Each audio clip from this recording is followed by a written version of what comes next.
let's take the Audi E Tron for a test drive in Aspen.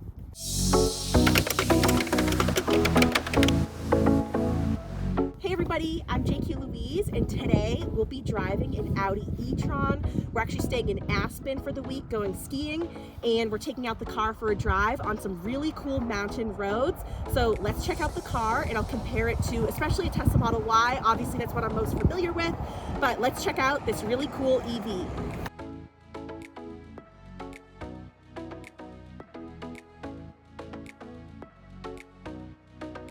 We were staying at the Limelight in Snowmass, and they actually had a few e-trons that you could take out on a complimentary basis, so we had to go for it.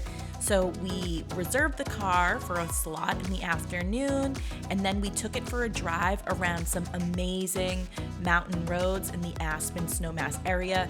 And honestly, we were excited to check out the car, but then the views really became the star.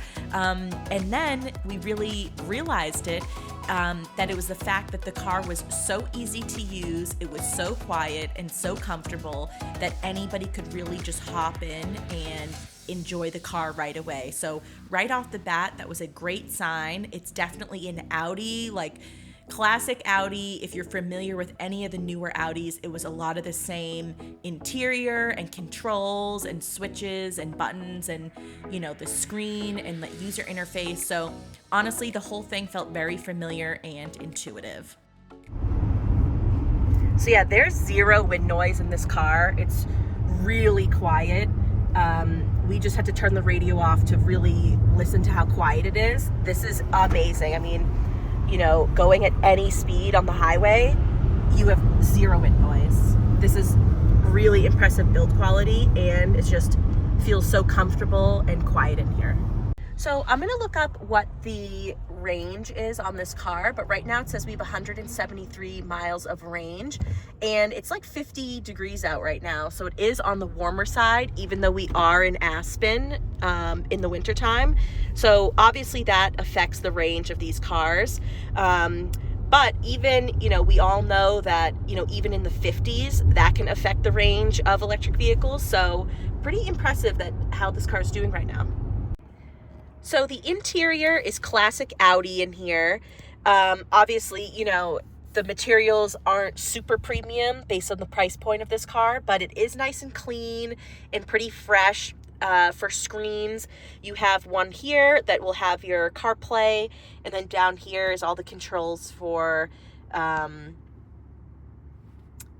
east on Emma Spur, then turn right. And down here are the other controls for like seats and heat and AC and things like that. So obviously the biggest thing that we all care about on EVs is the range.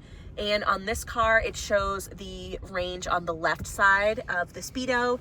And it's kind of like a gas gauge rather than, you know, a range, like, you know, map that we're used to on Teslas, but it is very easy to read and does give you an estimated actual, you know, percentage and miles left on the car. So we're driving around the Aspen Snowmass area, and there are some really nice roads. There's so much nice scenery everywhere. So I definitely recommend, if you're out here, try to go for a drive. So the great thing is, since this is an Audi, it does have the 360 camera, lots of great cameras. So really nice tech, and it's very intuitive.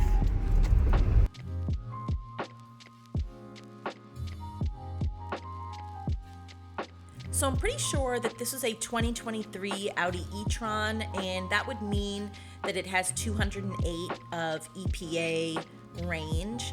So, you know, that puts it similar to a Model Y, but when you really look at the price point, this is, you know, up there. So that's really the biggest concern with this car.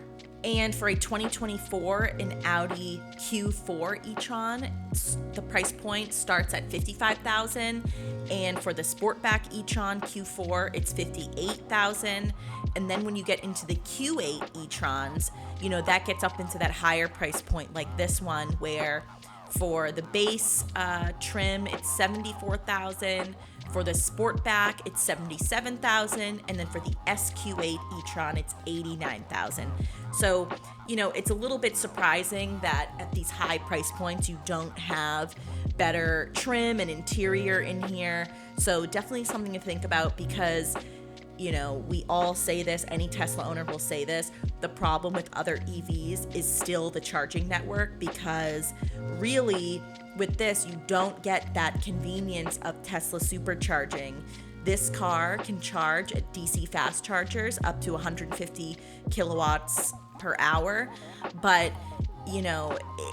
it's just not there. I mean, this car was a lot of fun, really nice to drive, but I think this is one of those things where it only makes sense if you have a home charging solution. So if you live in a city or an apartment building where that's not possible, that is my main concern with people looking at their first EV, because you will be surprised at how much of an inconvenience that it is when you can't use the Tesla supercharging network when you want to go on road trips and when you just want to drive without having to really worry about charging.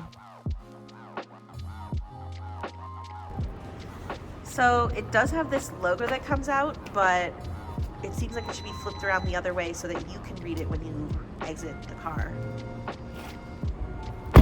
So that's our quick little review of the Audi E Tron. Overall, it's a cool car, but for road trips, I'm still a Tesla fan. But if you're an Audi fan, this is a great choice if you really want an EV.